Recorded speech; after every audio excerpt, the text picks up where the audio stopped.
श्री वासुदेवाय नमः। श्री कृष्णाय नमः। श्री हरवंश पुराण के 9वां अध्याय पाठ। वैवस्वत मनु, यम, यमी, यमुना, अश्विनी कुमारों एवं शनैश्चर की उत्पत्ति। वैशंपायन जी कहते हैं, शत्रुम दमन कश्यप जी से दक्ष की पुत्री में विवस्वान उत्पन्न हुए और त्वष्टा की पुत्री संज्ञा देवी उन विवस्वान सूर्य की भार्या हुई। महात्मा मार्तंड की वह पवित्र अंतःकरण वाली भार्या भगवती संज्ञा तीनों लोकों के सुरेणु के नाम से भी प्रसिद्ध है। वह रूप यौवनशालिनी संज्ञा अपने पति सूर्यदेव के मंडल के तीव्र तप, तेज एवं दीप्ति के कारण प्रसन्न नहीं रहती थी। उस संज्ञा का रूप सूर्य मंडल के तेज से अंगों के संतप्त होने के कारण झुलसा गया। अतएव सूर्य उसको बहुत अच्छे नहीं लगते थे। अदिति के अज्ञान में पड़ने पर कश्यप जी ने स्नेह पूर्वक कहा था कि यह मरा नहीं है किंतु अंड गर्भ में स्थित है, इसलिए तब से सूर्य मार्तंड कहे जाते हैं।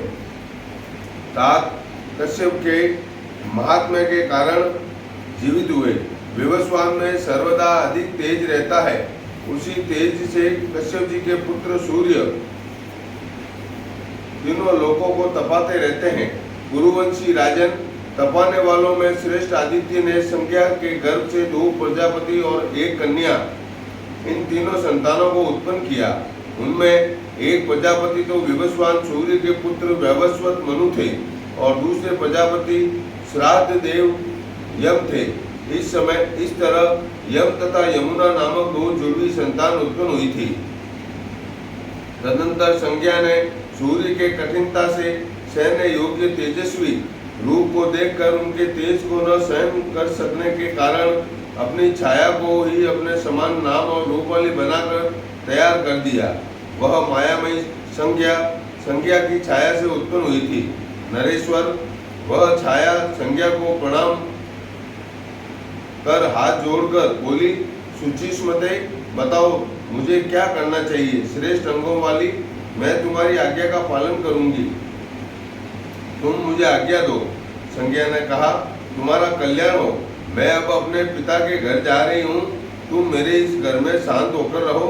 ये मेरे दोनों पुत्र हैं और यह एक सुमध्यमा सुंदर कटी वाली कन्या है। इनका तू ध्यान रखना और इस रहस्य को भगवान सूर्य से कभी न बतलाना। छाया ने कहा, देवी मेरे बाल पकड़े जाने तथा साप देने की नौबत आने के पूर्व में यह बात किसी प्रकार भी न कहूंगी। आप सुखपूर्वक अपने पिता के यहाँ जाएं। वैशंपायन जी कहते हैं, अपने समान नाम रूप वाली छाया को आज्ञा देकर और उससे तथास्तु कहे जाने पर वह तपस्विनी लज्जित सी होती हुई अपने पिता त्वष्टा के यहाँ चली गई। पिता के पास पहुंचकर उसके पिता ने उसे बड़े जोरों से डांटा तथा उसे बार बार पति के पास ही जाने के लिए कहा। तब निंदित कर्मों से सदा दूर रहने वाली वह संज्ञा अपने रूप को बदलकर घोड़ी का रूप धारण करके उत्तर कुरु के देशों में जाकर घास चरने लगी। उस दूसरी संज्ञा को भी संज्ञा ही समझते हुए सूर्य देवता ने उसके गर्भ से अपने ही समान पुत्र उत्पन्न किया। तात ये अपने बड़े भाई मनु के समान वर्ण तथा शक्ति वाले थे, अतएव सावण कहलाए। वे ही मनु हुए जिनका नाम सावण मनु है। उस छाया से जो दूसरा पुत्र उत्पन्न हुआ उनको तुम शनैश्चर समझो। वह पार्थिवी संज्ञा अपने पुत्र से तो अधिक स्नेह करती थी, परंतु वैसा स्नेह उनसे पहले की संतानों से नहीं करती थी। मनु ने तो इस बात को सह लिया, परंतु यम इसे सह न सके। वे वैवस्वत यम बाल स्वभाव एवं रोष के कारण तथा होनार भावी के वशीभूत हो संज्ञा को पैर दिखाकर डांटने लगे। राजन, इस पर सावण की माता ने अति दुखित हो कोप में भरकर उन्हें साप दिया कि तुम्हारा यह चरण गिर जाए। छाया संज्ञा के उस वाक्य से पीड़ित और साप के भय से अत्यंत व्याकुल होकर यम ने हाथ जोड़कर पिता से वह सब बात कह दी। वे पिता से बोले, मुझे यह साफ न लगे। देखिए, माता को तो सब पुत्रों के प्रति समान रूप से स्नेहपूर्वक व्यवहार करना चाहिए, पर यह हम सबको छोड़कर सबसे छोटे से ही स्नेह का व्यवहार करती है। सो मैंने उसके ऊपर पैर उठाया ही था, शरीर पर मारा नहीं था। मैंने यह काम लड़कपन से किया हो अथवा मोहवश, परंतु आप मुझे क्षमा कर दें। संज्ञा ने कहा, बेटा, मैं तुम्हारी पूजनीय हूँ, तो भी तुमने मेरा तिरस्कार किया है, अतः तुम्हारा यह पैर निसंदेह गिर जाएगा। संतान तो कुसंतान हो सकती है, परंतु माता कुमाता नहीं हो सकती। लोकेश्वर, माता ने मुझे शाप दे दिया है, परंतु तपने वालों में श्रेष्ठ गोप्ते, आपकी कृपा से मेरा पैर न गिरे, ऐसी कृपा कीजिए। सूर्य ने कहा, पुत्र, तुम धर्मज्ञ और सत्यवादी हो। तुमको जो क्रोध चढ़ आया, इसमें निसंदेह कोई बड़ा भारी कारण होगा। मैं तुम्हारी माता के वचन को सर्वथा तो लौटा नहीं सकता, पर महाप्राज्ञ कीड़े तुम्हारे चरण में से मांस लेकर पृथ्वी पर चले जाएंगे, तब तुम्हें सुख मिलेगा। इस प्रकार तुम्हारी माता का कहा हुआ वचन भी सत्य हो जाएगा और शाप का परिहास होने से तुम्हारी भी रक्षा हो जाएगी। फिर सूर्य ने संज्ञा से कहा, सभी पुत्र बराबर हैं, तो भी तू किसी से कम और किसी से अधिक स्नेह क्यों करती है? सूर्य ने यह बात बार बार कही, परंतु वह हंसती ही रही और रह गई, और उसने सूर्य के से कुछ भी न कहा। गुरुनंदन, भगवान सूर्य ने अपने चित्त को एकाग्र करके योग के द्वारा सत्य बात जान ली और साप द्वारा उसका विनाश करने के लिए उसके केश पकड़ लिए। तब अपनी शपथ के उत्तर जाने पर छाया ने सूर्य नारायण से सारी बात ज्यों की त्यों बतला दी। सूर्य नारायण इस बात को सुनते ही क्रोध में भरकर त्वष्टा के पास पहुंचे। त्वष्टा ने विधि पूर्वक उनकी पूजा करके जब देखा कि ये तो रोज से मुझे भस्म ही करना चाहते हैं, तब उन्होंने सूर्य नारायण को इस प्रकार शांत करना समझाना आरंभ किया। त्वष्टा ने कहा, आदित्य, आपका यह अति तेजस्वी रूप अच्छा नहीं है। इसको न सह सकने के कारण ही संज्ञा हरी घास वाले वन में हरी घासों को चल रही है। किरणों के स्वामी, आज आप हाथी के सूंड से नीचे खींचे जाने के कारण पद्मिनी के समान व्याकुल हुई, शुद्ध आचरण वाली और योग के बल से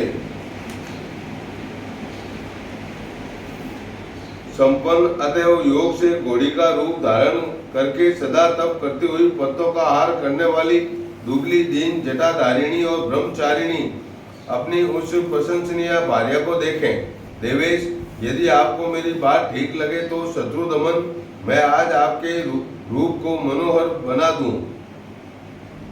पहले सूर्य का रूप तिरछा, ऊंचा और सब ओर से एक सा था। उस रूप से संपन्न होने के कारण ही वे विभावसु कहे जाते हैं। इसीलिए उन प्रजापति सूर्य नारायण ने त्वष्टा की बात को बहुत अच्छा समझा और उन्होंने अपना रूप ठीक करने के लिए त्वष्टा को अनुमति दे दी। भारत, अब त्वष्टा ने मार्तंड सूर्य के समीप जाकर उनको शान पर चढ़ाकर उनके तेज को खरादना आरंभ कर दिया। इस प्रकार तेज के छिल जाने से उनका रूप खिल उठा और उनका रूप रम्यातिरमय होकर अधिक सुशोभित होने लगा। तब से किरणों के स्वामी भगवान सूर्य के मुख का रूप बदल गया। उस समय से उनका मुख रक्त वर्ण का हो गया। उन मार्तंड के मुख से जो मुखराग छूटा था, उससे 12 आदित्य उत्पन्न हुए। उनके मुख से दाता, अर्यमा, मित्र, वरुण, अंश, भग, इंद्र, विवस्वान, पूषा, 10वें पर्जन्य, त्वष्टा, 12वें विष्णु उत्पन्न हुए, जो अंत में प्रकट होने के कारण सबसे छोटे होकर भी गुणों में सर्वश्रेष्ठ थे। गंध, पुष्प, अलंकार और प्रकाश मान मुकुटों से सुशोभित अपने शरीर से उत्पन्न हुए उन आदित्यों को देखकर भगवान सूर्य बड़े प्रसन्न हुए। इस प्रकार सूर्य नारायण का पूजन कर त्वष्टा ने उनसे कहा, देव, अब आप अपनी पत्नी के पास जाइए। वह उत्तर कुरु देशों में भ्रमण कर रही है और हरी घास से भरे हुए वन में घोड़ी का रूप धारण करके विचर रही है। तब सूर्य नारायण ने भी अपनी पत्नी के रूप के अनुसार घोड़े के समान विचरण करने के लिए घोड़े का ही रूप धारण कर लिया। उस समय सूर्य ने ध्यान से देखा तो उन्हें तेज और नियम के कारण सब भूतों से अदृश्य घोड़ी का रूप धारण करके किसी और से भी भय की आशंका न कर निर्भय हो विचरती हुई अपनी भार्या संज्ञा दिख पड़ी। राजन, फिर तो घोड़े के रूप में भगवान सूर्य उसके मुख के समीप पहुंचे, पर वह पर पुरुष की आकांक्षा से मैथुन के प्रतिकूल चेष्टा करने लगी और सूर्य के वीर्य को अपनी नाक पर से गिरा दिया। उससे वेदों में श्रेष्ठ अश्विनी कुमार नामक देवता उत्पन्न हुए।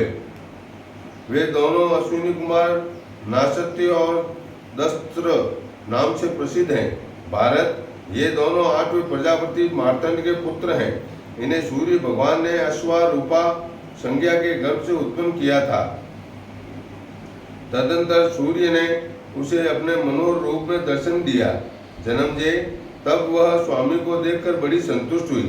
इधर यम अपने उस कर्म से मन ही मन बड़े दुखित रहते थे। अतः वे अपने धर्मराजत्व के अनुरूप ही धर्मयुक्त आचरण से प्रजाओं को प्रसन्न रखने लगे। उस श्रेष्ठ कर्म के कारण उन महाकांतिमान धर्मराज को पितरों का आधिपत्य और लोकपाल का पद मिला तथा वे तपस्या के धनी प्रजापति श्रावण मनु हुए। वे सर्व समर्थ श्रावण भविष्य के 8वें मनवंतर के मनु होंगे। वे आज भी सुमेरु पर्वत के शिखर पर घोर तप कर रहे हैं। इनके भाई शनिश्चर ग्रह बन गए और जिन नासत्यों का वर्णन किया है वे स्वर्ग के वैद्य बन गए। वे उपासना करने वाले के घोड़ों को शांति देते। उसी तेज की छीलन से त्वष्टा ने विष्णु भगवान का सुदर्शन चक्र बनाया।